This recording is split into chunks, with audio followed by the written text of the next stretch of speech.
India partnership, virtually, symbolic of our core principle of bridging borders and uniting thought leaders that embodies the spirit of Vasudhaiva Kutumbakam. The world is one family.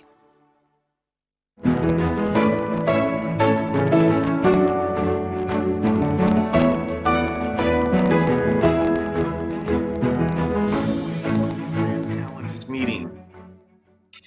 In the technology sector, it's often celebrated that a few people can make huge breakthroughs.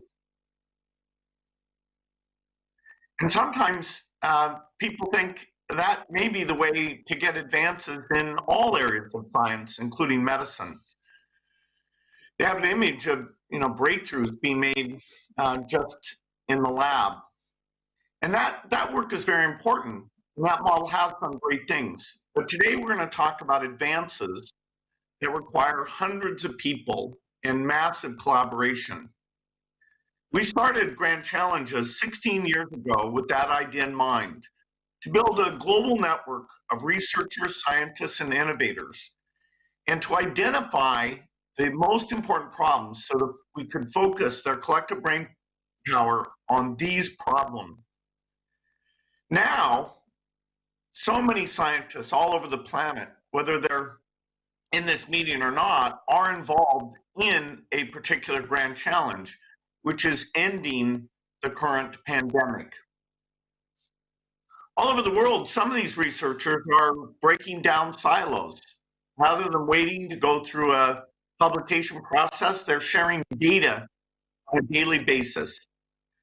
Since the pandemic began, scientists have shared more than 137,000 viral COVID-19 genomic sequences. The pharmaceutical companies are cooperating on production in ways that really have never been seen before. For example, the antiviral remdesivir created by Gilead is being produced in Pfizer factories. And international teams of scientists are collaborating at full speed on the vaccine clinical trials. Likely, one or more of these vaccines will be available by early next year. In fact, as we have multiple vaccines, we'll have to make sure we understand exactly where to use each of them in the time when those volumes will be constrained. So the pace of the science has been remarkable. And my bet is that when we look back on the history of COVID-19, one of the bright things will be that the scientific community worked together to come out with the tools to bring this to an end. But despite all this good work, right now, as fast as the science has moved and as great as this collaboration is, the pandemic is still ahead of us. The first COVID-19 vaccine will probably be the fastest that humans have ever gone from identifying a new disease to being able to immunize against it. Still, we all know this virus has managed to plunge the entire global economy into a deep recession. In fact, almost every kill over 1 million people. As we hopefully enter the final chapter of this pandemic, we have to start asking, how can we do better before the next one? Where can we push the frontiers of science so that the next time a novel pathogen appears, it doesn't create a tragedy of historic proportions? The good news here is that COVID-19 has been an instructive adversary. It's pointing us to many areas where we need better R&D, and I want to identify 3 of those. The first is vaccine platforms that can let us develop vaccines many months faster than traditional methods. Imagine how this pandemic would have been if we'd had a COVID-19 vaccine by the summer of 2020. Since the outbreak of the virus, researchers have made huge strides in advancing some new platforms, but they still face time delays and barriers to scale and cost. First, let me take RNA vaccines. This is an area that I know many on the call, including the foundation, have seen great promise in and have been backing for many years. For the first time, they're being reduced to practice during this pandemic. Probably the first approved vaccines for COVID-19 will be mRNA, and yet we can't count on them alone because they're very hard to scale that manufacturing, and they have a logistical problem because they require an ultra cold chain. Scaling these for the world would mean having hundreds of millions of doses in liquid nitrogen and keeping them at that negative 80 degrees Celsius as they're carried from planes out to get delivered in the world. I'm hopeful that as the mRNA platform matures in the years ahead, we'll solve both the scaling problems, which will bring the cost down, and will make this cold chain requirement unnecessary. The Grand Challenges program has been looking at ways to make vaccines more thermally stable since the very beginning in 2003. And by taking advantage of that research and some new ideas, I think we'll be able to develop mRNA vaccines that don't require that ultra cold chain. Another promising area for rapid vaccine development is structure guided immunogen design. Here we have a different problem. We can design proteins with atomic level accuracy, and that gets us very quickly towards a subunit vaccine. But the subunit vaccines almost always require an adjuvant to induce the desired immune response. And this has become a major barrier, a barrier in cost and scale as well. We have very few approved adjuvants in the world, and not enough to make the billions of doses we need to stop this pandemic. Partly that's because the ingredients in the current adjuvants are so rare. Going forward, we need a way to make even more powerful adjuvants that don't require someone going to the high Andes to harvest the bark of a particular tree, or shark fishing. Right now we use shark oil to make the adjuvants like squalene.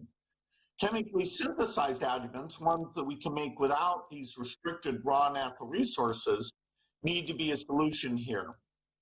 We also need to develop small molecule adjuvants that act through different pathways of innate immune activation. These will offer a broad range of options for driving the type and duration of immune response, which we really need for the difficult vaccine challenges that we've been working on for a long time, specifically HIV, tuberculosis, and malaria.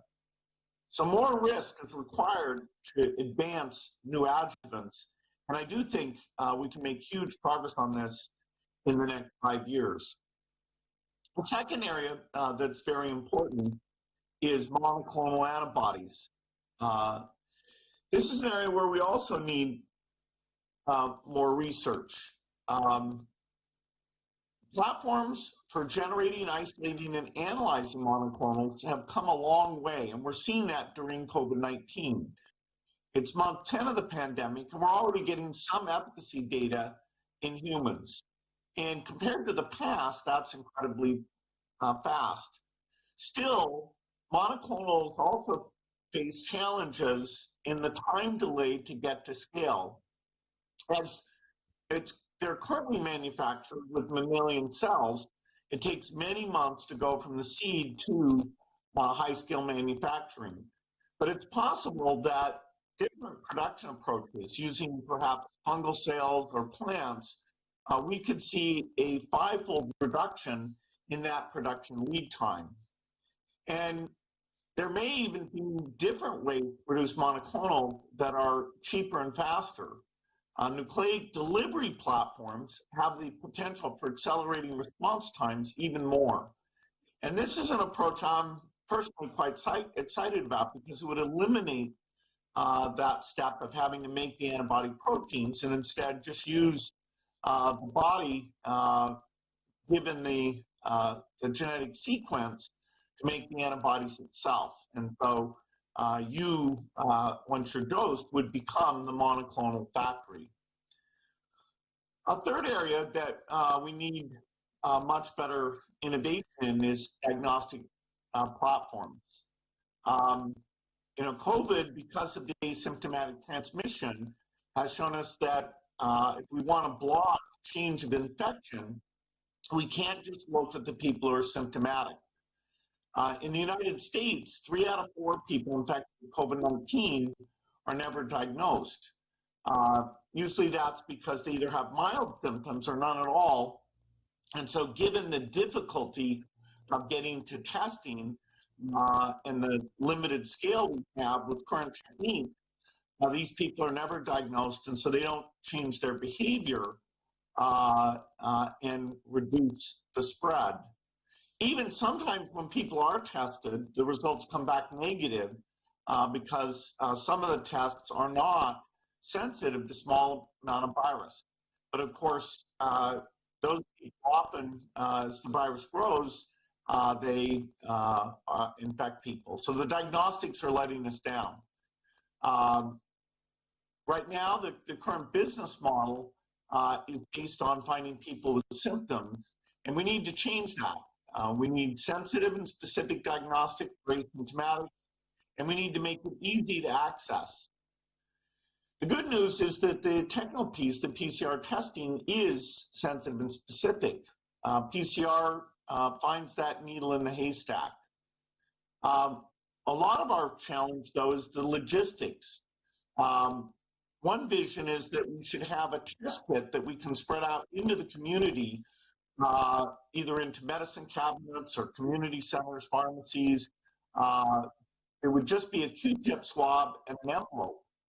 And anyone who was exposed could self-diagnose without having to stick it too deep into their nose, and then they'd mail off that envelope. Lots of workplaces, airports would have this, and we need to get those PCR machines then using a reel-to-reel process that can process 100 times as many samples as the current best that only do a few thousand a day. Another approach is to use a point-of-care diagnostic platform called Lemura. It's small enough and also very sensitive and can get out to primary care. Also, it's even portable, so a health worker might be able to bring it into the community itself. So diagnostics is another key area that we need to be far better next time around. I'm optimistic that given the scale of this pandemic, although we weren't ready this time, we'll learn from our mistakes and do far better in the future. I'm optimistic about this because so many of you are working at the forefront of the areas I've talked about, and that includes vaccines, diagnostics, and therapeutics. For this whole 16 years, the Grand Challenge community has joined forces to apply the best science to the world's most important problems. And I think if we continue to push science forward in the ways I've described, we'll not only solve the world's great challenges, current challenge, the pandemic, but we'll also help with other diseases, and we'll be ready for the next one.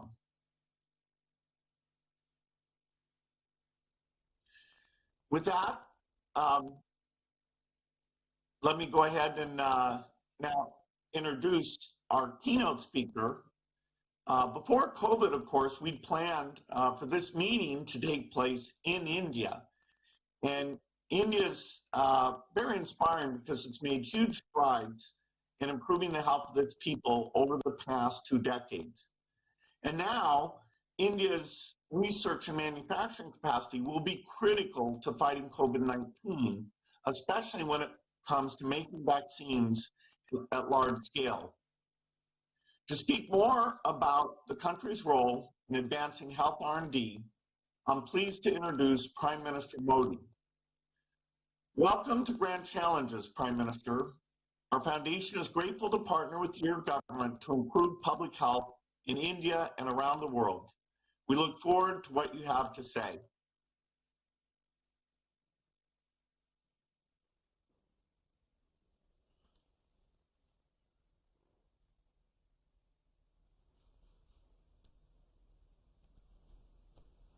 Namaste.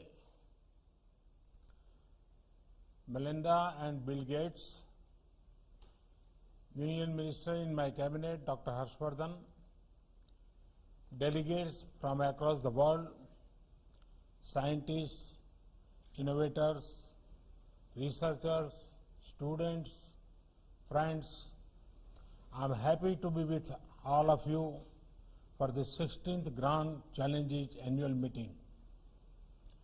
This meeting was to be held physically in India. But in changed circumstances, it is being held virtually. Such is the power of technology that a global pandemic did not keep us apart. This program has continued as per schedule. This shows the commitment of the Grand Challenges community. It shows a commitment to adapt and innovate. Friends, the future will be shaped by societies that invest in science and innovation. But this cannot be done in a short-sighted manner. One has to invest in science and innovation well in advance. That is when we can reap benefit at the right time. Similarly, the journey to these innovations must be shaped by collaboration and public participation. Science will never prosper in silos. The Grand Challenges program has understood this ethos well. The scale of this program is commendable. In 15 years, you have engaged with several nations. The nature of issue addressed is diverse. You have combined bright global talent to address problems such as antimicrobial resistance, maternal and child health, agriculture, nutrition, wash, water, sanitation, and hygiene. Friends, it has taken a global pandemic to make us realize yet again the importance of teamwork. After all, diseases do not have geographic boundaries. Diseases do not discriminate on the grounds of faith, race, gender, or color.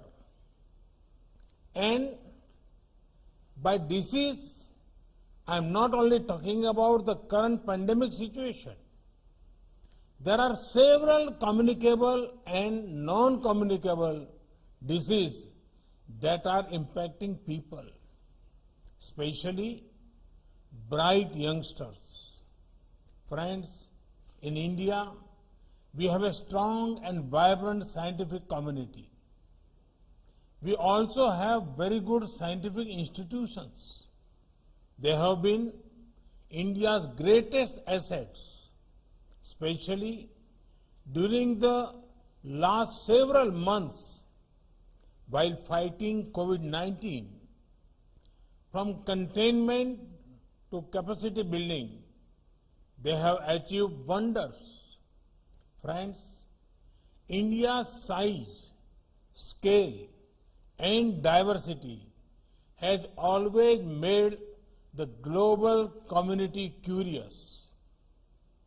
Our population is almost 4 times that of USA. Many of our states are as populated as other nations in Europe and Asia. Yet, thanks to a people-powered and people-driven approach, India kept its COVID-19 death rate very low. Today, we are seeing a decline in the number of cases per day and in the growth rate of cases. India has one of the highest recovery rate of 88%. This happened because India was one of the first countries to adopt a flexible lockdown when the total cases were just a few hundred. India was one of the first to encourage the usage of masks. India actively began to work on effective contact tracing. India was one of the earliest to deploy the rapid antigen tests. Friends, India is now at the forefront of vaccine development for COVID. Some of them are in advanced stages. We are not stopping here. India is already working on putting a well-established vaccine delivery system in place. This digitized network, along with digital health ID, will be used to ensure immunization of our citizens. Friends, beyond COVID-2, India is known for its proven capacity to produce quality medicines and vaccine at low cost. More than 60% of the vaccines of global immunization are being manufactured in India. We included indigenous rotavirus vaccine in our Indradhanush immunization program. This is a successful example of a strong partnership for a long-lasting results. The Gates Foundation has also been a part of this particular effort. With India's experience and research talent, we will be at the center of global healthcare efforts. We want to help other nations enhance their capacities in these sectors. Friends, in the last 6 years, we have made many interventions which are contributing to a better healthcare system. Take a subject such as sanitation, improved cleanliness, more toilet coverage. Who does this help the most? It helps the poor and underprivileged. It leads to a fall in disease. It also helps women the most. Friends, now we are ensuring that each household gets piped drinking water. This will further ensure disease reduction. We are setting up more medical colleges, especially in rural areas. This ensures more opportunities for the youth. It brings better health care to our villages. We are running the world's largest health insurance scheme and ensuring access to everyone. Friends, may we keep using our collaborative spirit for individual empowerment and collective well-being. The Gates Foundation and several other organizations are doing wonderful work. I wish you all fruitful and productive discussions over the next 3 days. I hope to see many exciting and encouraging new solutions coming out from this grand challenging platform. May these efforts further a human-centric approach to development. May they also give our youth the opportunities to be thought leaders for a brighter future. Once again, I thank the organizers for inviting me. Thank you. Thank you very much.